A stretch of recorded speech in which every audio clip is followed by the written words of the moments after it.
బట్టతలతో బాధపడుతున్నారా? ఆధునితనమైన పద్ధతిలో హెయిర్ ట్రాన్స్ప్లాంటేషన్ చేయబడును. Face clinic, Hyderabad. నమస్తే, welcome to Suman TV news. నేను మీ సాయి.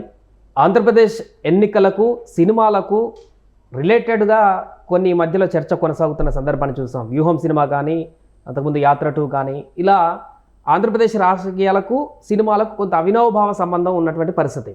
తాజాగా ఇలాంటి నేపథ్యంలో వివేకం అనేటువంటి ఒక చిత్రం సోషల్ మీడియాలో తెగ వైరల్ అవుతుంది. వివిధ సోషల్ మీడియా ప్లాట్ఫామ్స్లో కూడా అందులో ఉన్నటువంటి కొన్ని సీన్స్ చాలా వైరల్ అవుతూ చర్చనీయాంశంగా మారినటువంటి పరిస్థితి. సో ఇలాంటి సినిమా రిలీజ్ని ఎందుకు ఆబ్జెక్షన్ చేయలేకపోయారు? అసలు ఆ సినిమాలో ఏముంది? సినిమా ఒక వర్గానికి ఏమైనా ఇబ్బందికరమైనటువంటి వాతావరణాన్ని క్రియేట్ చేసిందా? దీనికి సంబంధించి మనం చర్చిద్దాం. మనతో పాటు Suman TV news chief editor Keshav గారు ఉన్నారు. సార్ నమస్తే. నమస్తే సార్. తాజాగా వ్యూహం చూసాం మనం. అంతకుముందు గొడవలు అయ్యాయి, కోర్టు కేసు కూడా అయ్యింది, మిగతా కొన్ని సినిమాలు కూడా ఇలా కాంట్రవర్సీ అయినటువంటి సందర్భాన్ని మనం చూసాం. ఇప్పుడు తాజాగా వివేకం అనేటువంటి సినిమా ఎలాంటి ఆబ్జెక్షన్ లేకుండా, ఎక్కడ అడ్డంకులు లేకుండా స్వేచ్ఛగా ఇప్పుడు యూట్యూబ్ ప్లాట్ఫామ్ కానీ, ఓటీటీ కానీ, ఇంకెక్కడైనా కానీ సినిమా రన్ అవుతూ తీవ్ర చర్చనీయాంశంగా మారినటువంటి పరిస్థితి. ఎందుకు సార్ అంత చర్చనీయాంశం మారింది ఈ సినిమా? అసలు ఈ సినిమాలో ఉన్నటువంటి కంటెంట్ ఏంటి? ఫస్ట్ ఏంటంటే అది సినిమా అని వాళ్ళు క్లెయిమ్ చేయట్లేదు.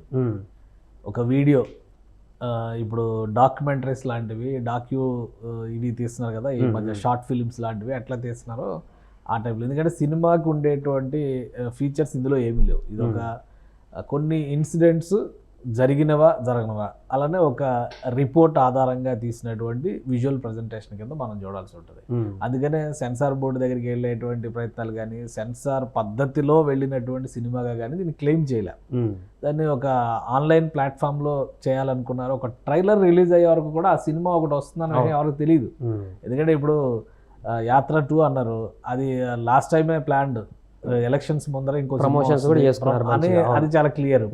వ్యూహం ఉంది ఆల్రెడీ ఆ స్థాయిలో ప్రమోషన్స్ చేసి, ఇక ఆర్జీవి సినిమాలు ఆయనకు ఉన్నటువంటి గత పాపులారిటీని అంతా పక్కన పెట్టి చూస్తే కనుక ఈ సినిమాకి ఆయన చేసినటువంటి ప్రచార పర్వం చాలా ఎక్కువ. సో దాని మీద బోల్డని కేసులు వెళ్ళినాయి, తర్వాత ఇష్యూస్ నడిచినాయి. ఇవన్నీ ఒక సైడ్ ఇదై ఫైనల్గా ప్రజల ముందరకు వచ్చే టైంకి దాని పరిస్థితి ఏమైందో మనం చూసాం. థియేటర్లో కూడా కనీసం 2 టికెట్లు అమ్మిన దాఖలాలు కూడా లేవని విమర్శలు వచ్చినాయి. ఫైనల్గా ఏపీ ఫైబర్ నెట్లో పెట్టి రోజుకు 3 సార్లు సినిమా వేసారు. ఎలక్షన్ కోడ్ వచ్చిందో దాని మీద కూడా రిస్ట్రిక్షన్స్ వచ్చినాయి. సో ఇంకొకటి రాజధాని ఫైల్స్ అని చెప్పని ఒక సినిమా తీశారు. అది ఇటువైపు వర్షన్, కౌంటర్ వర్షన్ అనమాట. అమరావతి ఉద్యమం ఎలా జరిగింది ఏంటి అనే దాని మీద వాళ్ళు కొన్ని కల్పితాలు, కొన్ని వాస్తవాలు ఇవన్నీ సృష్టించి మొత్తానికి ఒక సినిమా తీశారు. అది కూడా అనుకున్నంత రెస్పాన్స్ రాలేదు, బట్ దాని ఏదో ప్రమోట్ చేసేటువంటి ప్రయత్నం. అసలు ఏ ఎక్స్పెక్టేషన్ లేకుండా ఒక టీజర్ రిలీజ్ చేసిన వెంటనే ఇది ఒక దుమారంగా మారింది. అలానే వెబ్సైట్ ప్రజెంటేషన్ అన్నారు, వెబ్సైట్లో ఆన్లైన్లో పెడుతున్నారు, అది బ్లాక్ చేశారు, దాన్ని రానివ్వకుండా. ఇవన్నీ అయిన తర్వాత ఫైనల్గా ఓటీటీకి ఎందులో ఇచ్చేది పొలిటికల్ డ్రామా కాబట్టి ఎవరు తీసుకునే పరిస్థితి లేదు, డైరెక్ట్గా యూట్యూబ్లో అప్లోడ్ చేసేసారు. చాలా మంది చూస్తున్నారు, క్లిప్స్ కూడా చాలా వైరల్ అవుతున్నాయి. అది పొలిటికల్గా కూడా తీసుకెళ్తున్నారు. అంటే దాన్ని సినిమా అనాలా, సినిమా లక్షణాలు ఉన్నాయా లేవా? అందుకని ఇవన్నీ చూసి ఫైనల్గా ఇప్పుడు ఈ టోటల్ ఎపిసోడ్లో ఒక కీ పర్సన్గా ఉన్నటువంటి దస్తగిరి కోర్టులో కేసు ఫైల్ చేశారు. వాస్తవానికి ఇది ఒక సినిమాగా కంటే కూడా డాక్యుమెంటరీగానే మనం చూడాల్సి ఉంటుంది. ఎందుకంటే ఒక రిమాండ్ రిపోర్టు, ఒక అప్రూవర్గా మారినటువంటి వ్యక్తి ఇచ్చినటువంటి స్టేట్మెంటు, అలానే పోలీసులు వేసినటువంటి ఛార్జ్ షీట్లు, వీటి ఆధారంగానే ఆ కథ మొత్తాన్ని కూడా ప్రజెంట్ చేశారు. అందులో ఏం చెప్పారో ఆ వర్షన్ని వీడియో రూపంలో తీశారు. దాన్ని సినిమా రూపంలో అంటామా మనం, ఇంకోటి మొత్తానికి అయితే ఒక డాక్యుమెంటరీ ప్రజెంటేషన్.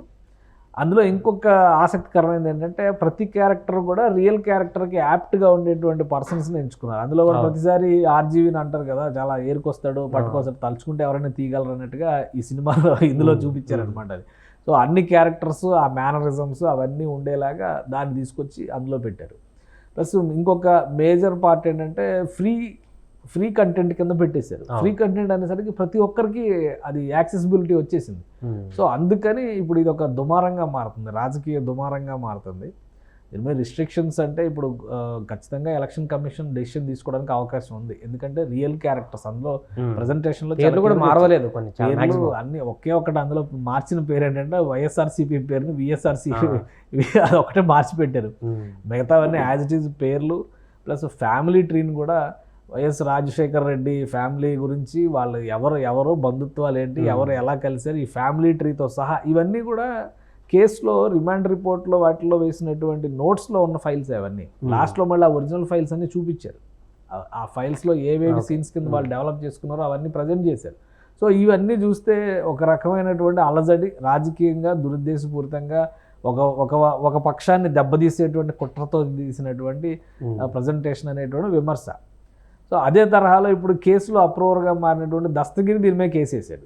సో యాక్చువల్గా అయితే దస్తగిరికి పెద్దగా నష్టం దస్తగిరి ఇచ్చిన స్టేట్మెంట్నే వాడారు, కానీ తనను డీఫేమ్ చేసేలాగా తీశారు ఈ సినిమా అని చెప్పి ఆ కేసు వాదించేది జడ శ్రవణ్ కుమార్. సో కోర్టు ఏం తెలుస్తుందో చూడాలి. ఈ పైగా ప్రతివాదిగా ఎవరిని పెట్టారు? నారా లోకేష్ గారిని పెట్టారు. ఐటీడీపీ బృందాలన్నీ కావాలని దీన్ని అంతా వైరల్ చేస్తున్నాయి, ఇది వాళ్ళ కుట్రతోనే ఫ్రీ ప్లాట్ఫామ్స్లోకి వచ్చింది అని చెప్పని కోర్టుని చర్యలు తీసుకోమని చెప్పని అడిగారు. అంటే దాన్ని మరి ప్లస్ ఇంకొకటి మేజర్ విషయం ఏంటంటే దీనికి సంబంధించి సెన్సార్ రిలేటెడ్ ఇష్యూస్ ఏవి కూడా జరగల. సెన్సార్తో సంబంధం లేకుండా రిలీజ్ చేయడం అనే దాని మీద కూడా అబ్జెక్షన్స్ వచ్చే అవకాశాలు అయితే కనిపిస్తున్నాయి.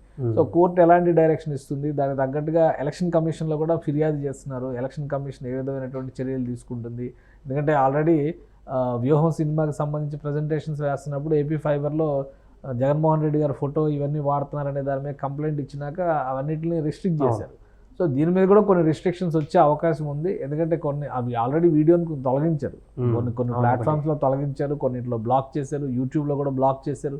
అంటే ఒక రోజు బ్లాక్ చేయగానే కొత్త అకౌంట్ క్రియేట్ చేయండి, అది ఫ్రీ ప్లాట్ఫామ్ కదా, కొత్త అకౌంట్ క్రియేట్ చేస్తాం అప్లోడ్ చేస్తున్నారు, రోజుకో 10 లక్షల మంది చూస్తున్నట్టుగా ఉంది అది వీడియో. సో అది మొత్తంగా డ్యామేజింగ్ ఫార్ములాగా మారుతుంది ఏపీ పాలిటిక్స్లో అనేటువంటి అభిప్రాయంతోనే ఈ కేసు ఫైల్ అయినట్టుగా కనిపిస్తుంది.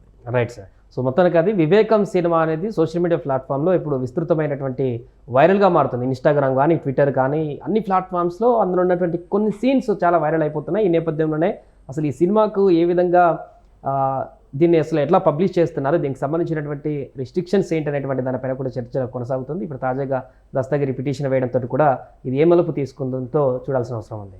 సుమన్ టీవీలో మీ పర్సనల్ అండ్ బిజినెస్ ప్రమోషన్స్ కోసం కింది నెంబర్కి కాంటాక్ట్ చేయండి.